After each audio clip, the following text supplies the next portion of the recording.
சமாளித்து முதலமைச்சர் தீர்மானிக்க போறது கடவுள். 2014 ஜெயலலிதா தீர்மானித்தார். முதல்ல 1991 ரெண்டு கட்சி மாறி மாறி வந்தது.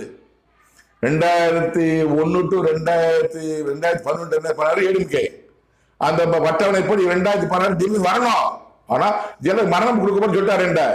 2016 தேர்தல் 15/5/2016 தேர்தல்.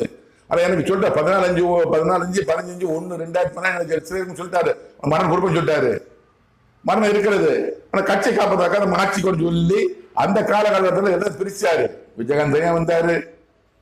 அப்ப விஜயகாந்த் தலைமையில சில கூட்டமா வைகோ தலைமையில கம்யூனிஸ்ட் விசிகா எல்லாம் காங்கிரஸ் டிஎம்கே இருந்தவங்க வைகோ விசிகா கம்யூனிஸ்ட் எல்லாம் பிரிஞ்சு வந்து விஜயகாந்த் ஒழுங்கா இருந்தாரு. அவர் டிஎம்கே சந்திரபாபு அவர்கள் நீங்க வாங்க நீங்க தான் முதலமைச்சர் மக்களை கூட்டி ஆரம்பிச்சாங்க.